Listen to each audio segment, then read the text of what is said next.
Bismillahirrahmanirrahim. Assalamualaikum warahmatullahi wabarakatuh. Selamat pagi dan salam sejahtera untuk kita semua. Perkenalkan, nama saya Eka Darliana, SPD MSI.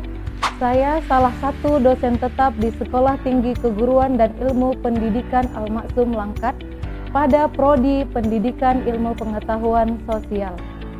Pada kesempatan ini, izinkan saya untuk menyampaikan pernyataan diri dosen dalam unjuk kerja Tridharma Perguruan Tinggi atau disebut PDD UKT-PT.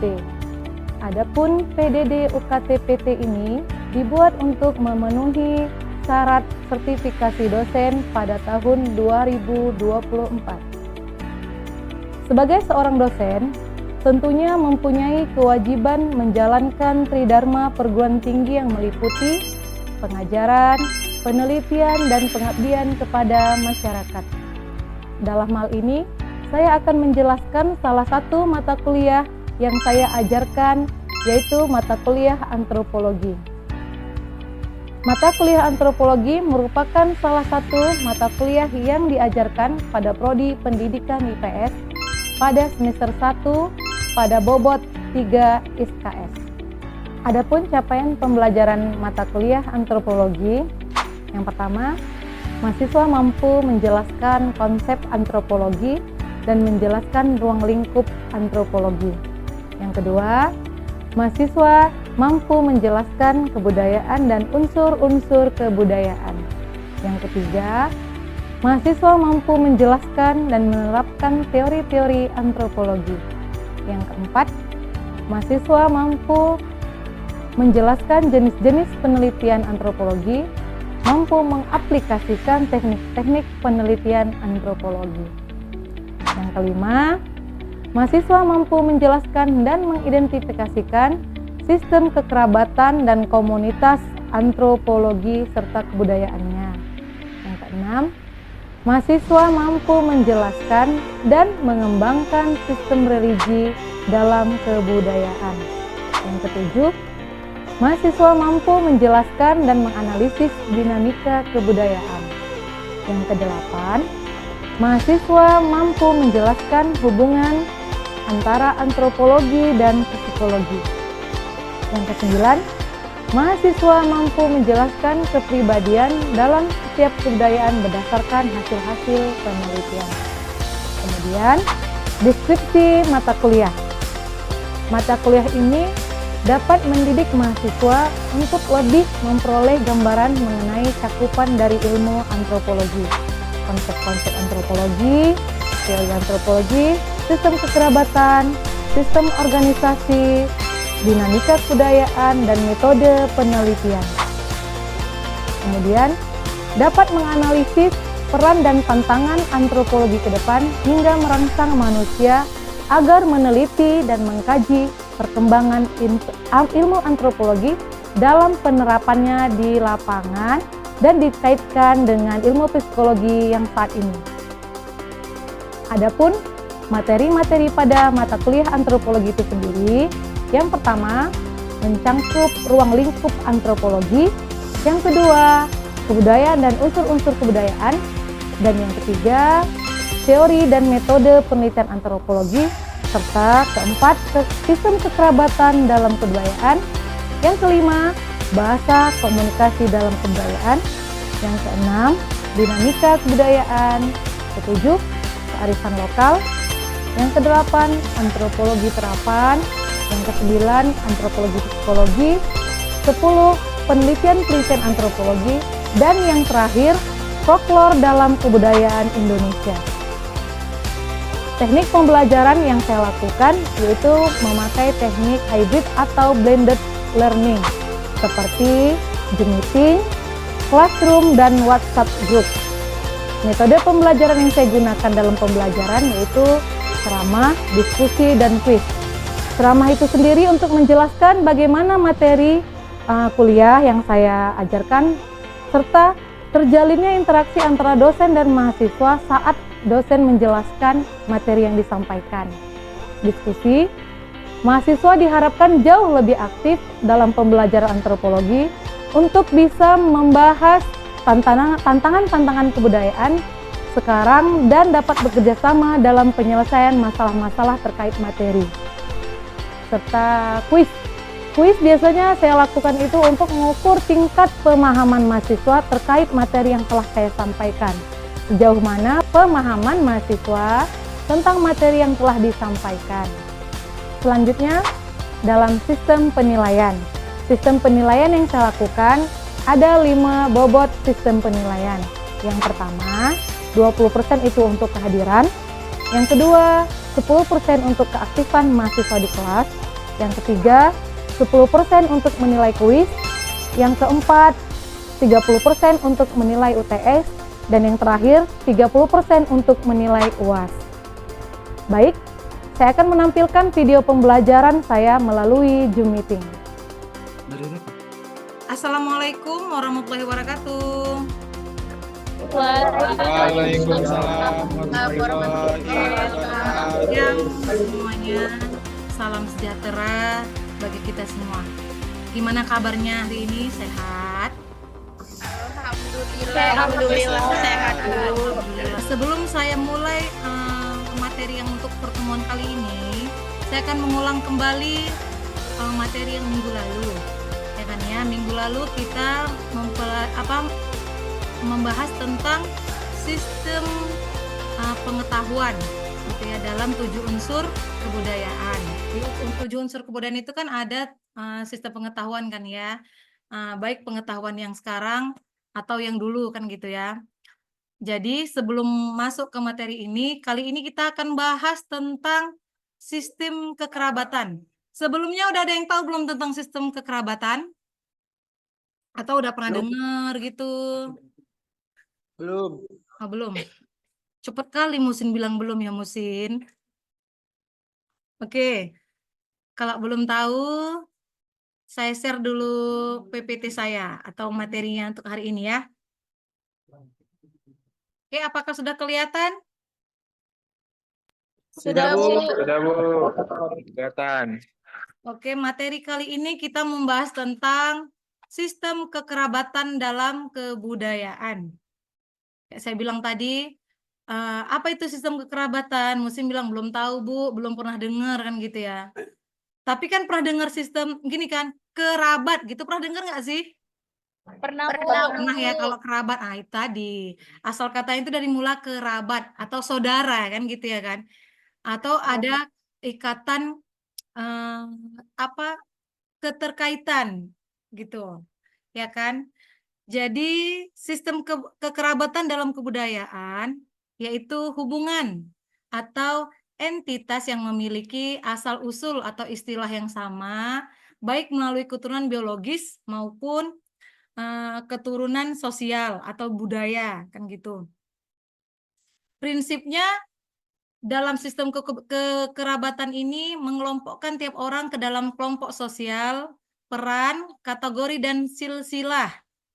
Serta kekerabatan itu juga terdiri dari beberapa keluarga memiliki hubungan darah atau hubungan perkawinan. Namanya tadi kerabat ya kan, yang dijalin karena adanya hubungan darah dan adanya hubungan perkawinan gitu.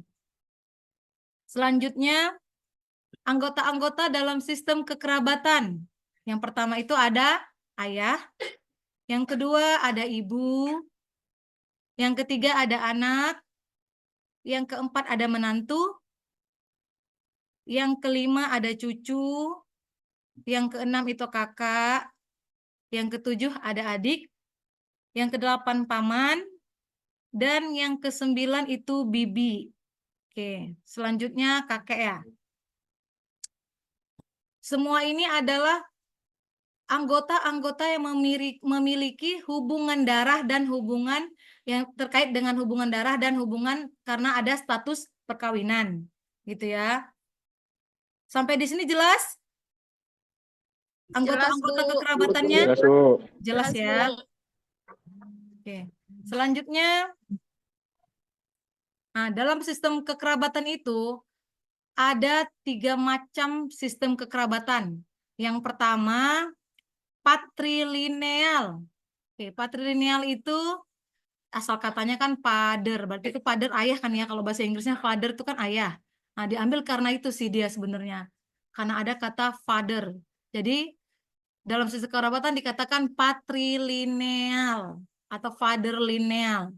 Jadi garis keturunan yang diambil dari pihak ayah. Yang menarik keturunannya itu dari pihak ayah.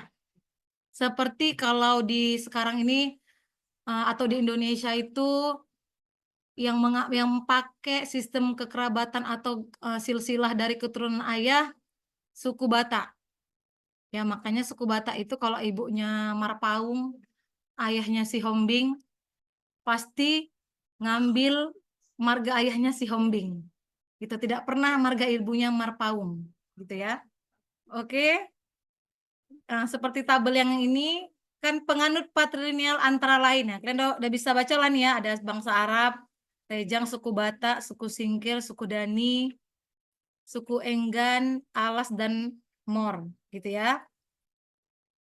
Nah, nanti dicari nih ya, yang penganut-penganut patrilineal ini di daerah mana aja, gitu ya. Bisa di searching-searching. Oke, lanjut. Selanjutnya bagan sistem kekerabatan patrilineal. Oke, ya, karena dia patrilineal tadi kan ayah tuh ya.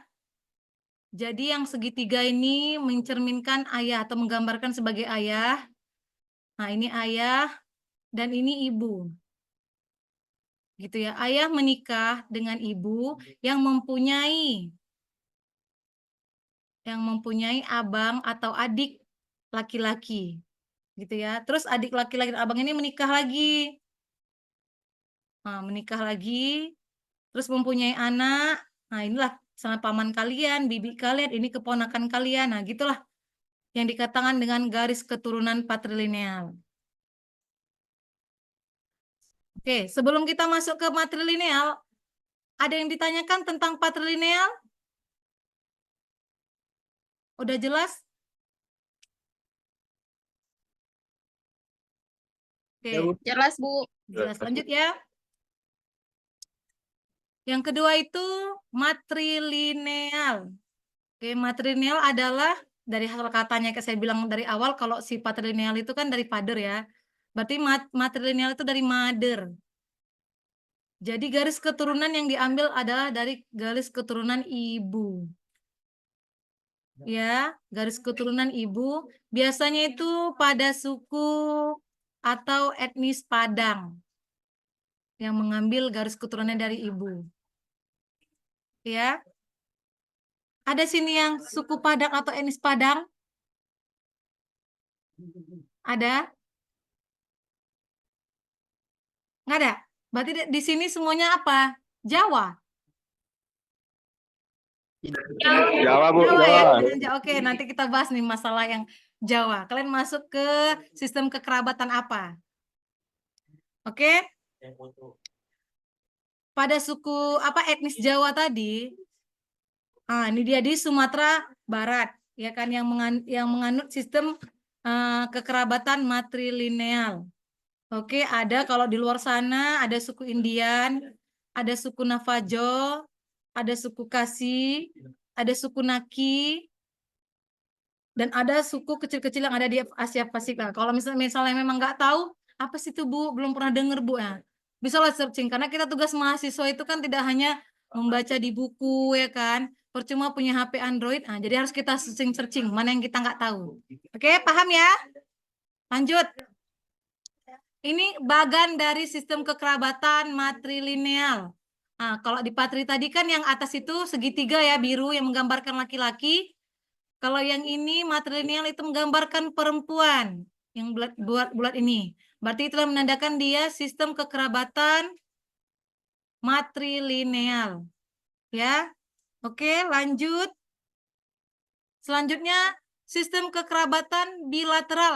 Tadi kalau yang suku Jawa atau etnis Jawa, dia memakai sistem kekerabatan bilateral. Bilateralnya apa, Bu? Gitu. Sama dengan parental, parent, orang tua. Berarti mengambil garis keturunannya 2 orang. Ayah dan ibu. Ya, bilateral itu mengambil 2 garis keturunan ayah dan ibu. Ya, itu tadi kita bilang biasanya itu di suku Jawa. Makanya suku Jawa, suku Melayu tidak ada marganya. Karena itu mereka sama, menganggap ayah dan ibu itu sama. Tuh. Nah, ini sistem kekerabatan parental atau bilateral tadi ya. Nah, di atas ini kan ada dua. Ada pihak laki-laki dan ada pihak perempuan atau ada pihak ayah dan ada pihak ibu. Oke. Sebelum saya bacakan kesimpulan, adakah pertanyaan sampai di sini?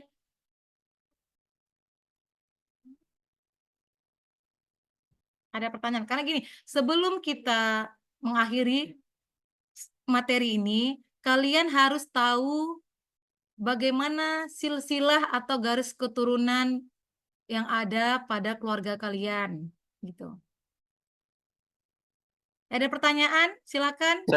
Saya Bu. Ya, oke. Pertanyaannya, apa yang menyebabkan adanya sistem kekerabatan dalam sebuah kebudayaan? Apa yang menyebabkan adanya sistem Sistem kekerabatan kekerabatan dalam dalam sebuah kebudayaan. kebudayaan? Oke, ada lagi? Ada lagi? Saya, Bu. Oke. Siapa ini? Rizky Ayunda ya? Oke, Rizky Iya, Ayunda. Bu. Jadi, Bu, bagaimana pentingnya kita sebagai makhluk sosial dalam mempelajari sistem kekerabatan dalam kebudayaan di kehidupan kita sehari-hari. Jadi kira-kira contohnya dalam kehidupan sehari-hari itu yang bagaimana, Bu? Oke, contoh sistem kekerabatan dalam kehidupan sehari-hari ya. Ya, Bu. Ya, terima kasih Ayunda. Ada lagi? Sama-sama. Saya, Bu. Siapa ini? Oh, Hairani. Oke, Hairani, lanjut. Apa pertanyaannya? Di dalam PPT tadi kan patrilineal adalah suatu adat masyarakat yang mengatur alur keturunan dari pihak ayah.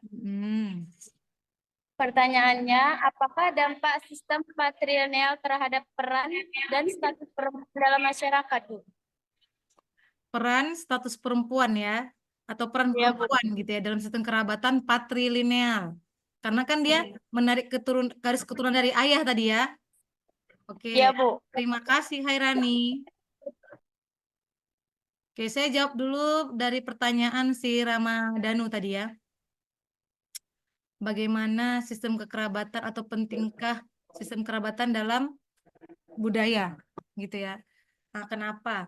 Menurut saya itu kenapa penting? Karena kita sebagai makhluk sosial itu kan ada struktur-strukturnya kayak tadi ada ayah, ibu, anak, kakak, adik gitu ya.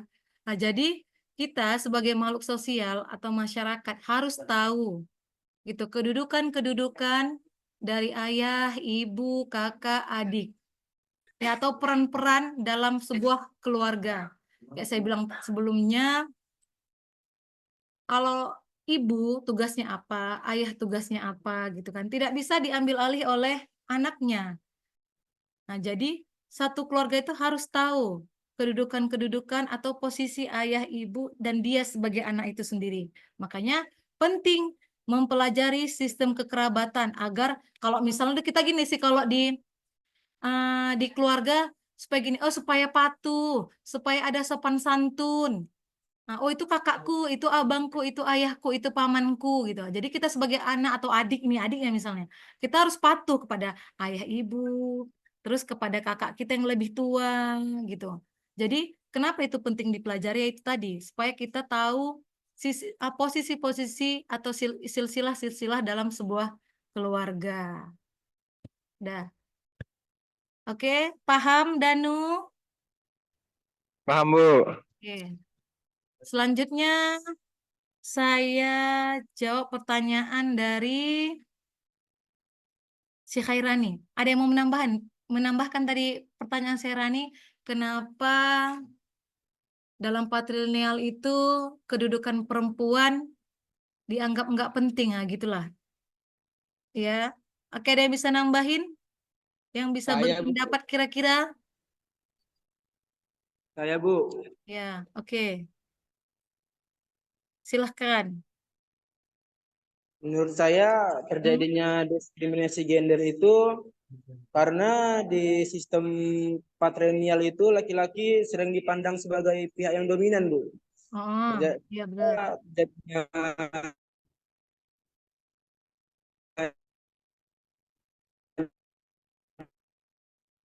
Oke, karena laki-laki dianggap sebagai diskriminasi. pihak yang lebih dominan ya. Ya, Bu. Heeh. Karena dalam keluarga patrilineal, laki-laki yang mempunyai kedudukan, kan gitu ya.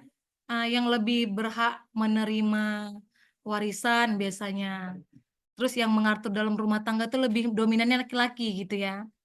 Nah, ya itu makanya Ya, Bu. kenapa dia dikatakan patrilineal dan perempuan saya rasa nggak bisa di keluarga perempuan yang menganut patrilineal ini, walaupun dia kenapa sih ada perbedaan gitu antara saya dan laki-laki gitu ya kan, saya perempuan dan laki-laki, abang saya atau adik saya gitu, walaupun dia laki-laki, saya kakak nih misalnya kan, anak pertamanya laki-laki, anak keduanya perempuan, terus anak ketiganya laki-laki.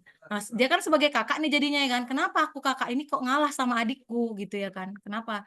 Nah, itulah di patrilineal itu tidak ada memposisikan dia anak kedua atau anak ketiga, yang penting dia laki-laki, walaupun dia anak terakhir gitu dalam sebuah keluarga, tetap yang dominan itu pasti laki-laki gitu. Jadi karena dari nenek moyangnya sudah dianut itu, seperti kayak saya bilang pertama contohnya tadi di suku Batak. Nah, suku Batak itu memang memang yang laki-laki yang dominan. Malah kalau di suku mereka kalau belum memiliki anak laki-laki disuruh punya anak banyak-banyak supaya mereka dapat anak laki-laki yang untuk meneruskan garis keturunan mereka tadi. Jadi marga mereka itu enggak mati di satu orang aja gitu. Jadi harus berkembang marga yang dianut oleh ayahnya, yang diambil oleh ayahnya atau punya ayahnya gitu.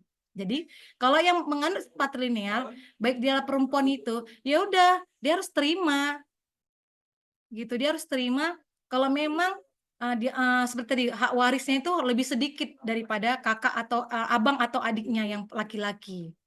Tuh, karena mereka sudah diajarkan untuk menganut patrilineal itu tadi. Gitu. Oke. Paham Khairani? Terima kasih ya tadi Musin tanggapannya ya. Ya, Bu. Oke, ada lagi yang mau bertanya? Oh, tadi sih ini ya belum saya tanya ya. Sebelum saya jawab ya kan. Iya, Bu. Bu. Rizky Ayunda dalam kehidupan sehari-hari. Nah, sebenarnya ini jawaban yang dikasih si Musin sama yang saya utarakan itu sebenarnya udah nyambung.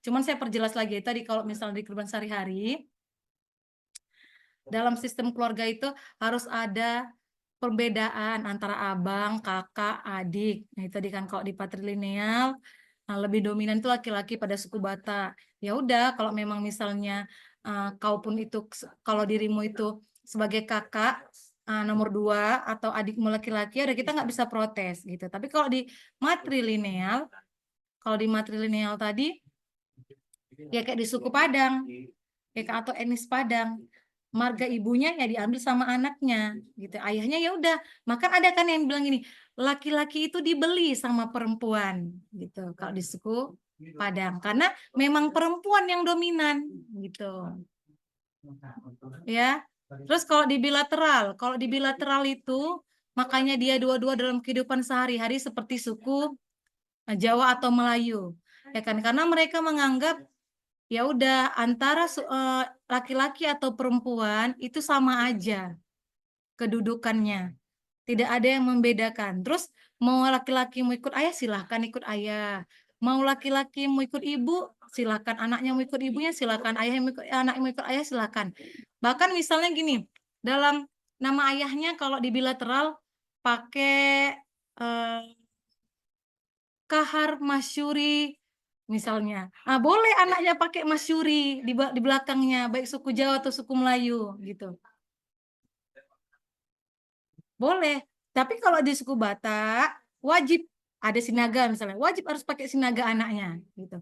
Kalau di Padang ya udah pakai marga ibunya, marga ibu Caniago. Misalnya ayahnya marga Padang apalagi ya gitu. Nggak bisa, harus pakai marga ibunya Caniago. Nah, dalam kehidupan sehari-hari, jadi dominan itu memang lebih ibunya kalau di marga, kalau di sistem matrilineal gitu. Ya, paham kira-kira? Paham, Bu. Oke, ada lagi yang memberi tanggapan, misalnya, Bu, ini kenapa kayak gini, Bu? Bu, di keluarga saya sebenarnya ayah saya, Bu, lebih dominan. Tapi kenapa ya, Bu? Kok lebih ibu saya tuh yang lebih dominan? Itu boleh ditanyain. Nah, ada nggak yang seperti itu? Ya tanya aja. Mana tahu, Bu, saya nggak pakai menganut ketiga-tiganya, itu kayak mana ya, Bu? Gak ada Bu orang ini. Nggak ada, Bu. Nggak ada. Oh, nggak ada ya? Karena kayak Nggak tadi ada. dibilang rata-rata semuanya suku Jawa ya kan? Ya Bu, Ya, rata-rata Bu. Bu. Rata-rata Jawa. Rata-rata Jawa ya? Wong Jawa. Oke. Oke, bentar ya. Oke, udah nggak lagi bertanya? Habis? Tidak Bu. Habis, Bu. Udah paham lah ya. Berarti kalau misalnya nggak ada lagi yang bertanya, udah paham apa yang saya sampaikan, berarti udah tahu lah ya tentang sistem kekerabatan yang ada dalam sebuah kebudayaan. Yang terdiri dari 3 tadi udah tahu lah kan pembedaannya, apa itu patrilineal, apa itu matrilineal, dan apa itu bilateral, gitu ya. Berarti kan udah tahu nih. Jadi saya akan ngasih tugas nih untuk minggu depan, sama seperti minggu sebelumnya saya kasih tugas. Ya, kalian buat, seperti ini, bagan tentang sistem kekerabatan masing-masing, atau etnis kalian masing-masing, atau suku kalian masing-masing. Kalau dia memang penganut sistem kekerabatan parental atau bilateral, buatlah seperti ini. Oke, paham? Paham Bu. Oke. Terus kalau dia penganut sistem kekerabatan matrilineal, buatlah bagan seperti ini. Ya. Oke, Ya, Bu. paham? Oke, Bu. Oke, Paham. selanjutnya, Ya Bu. kalau dia matrilineal atau penganut sistem kerabatan patrilineal, memakai seperti ini, bagan ini. Ya. Oke, udah Ya, paham? baik, Bu. Paham. Paham, Paham Bu. tugasnya? Paham. Jadi minggu depan kita kumpul. Oke, nanti saya minta satu persatu mempresentasikan hasil tugasnya. Baik Oke, Bu. ya, karena saya pengen tahu nih silsilah-silsilah keluarganya. Misalnya dalam satu keluarga itu terdiri dari siapa aja. Kalian udah paham benar atau belum gitu ya? Saya pengen tahu. Oke, Ya Bu. Baik. paham? Baik, Bu. Kalau nanti ada yang Paham. kurang jelas, boleh japri saya atau tanyain di grup kita ya masalah tugasnya. Oke, paham Ya ya? Bu. Paham. Paham. Oke, kalau sudah paham, sampai di sini dulu perkuliahan kita hari ini. Sampai ketemu minggu depan. Ya, terima kasih. Assalamualaikum warahmatullahi wabarakatuh. Demikianlah penyampaian video PDD UKAD PTP dari saya untuk memenuhi syarat sertifikasi dosen. Semoga bermanfaat. Terima kasih. Assalamualaikum warahmatullahi wabarakatuh.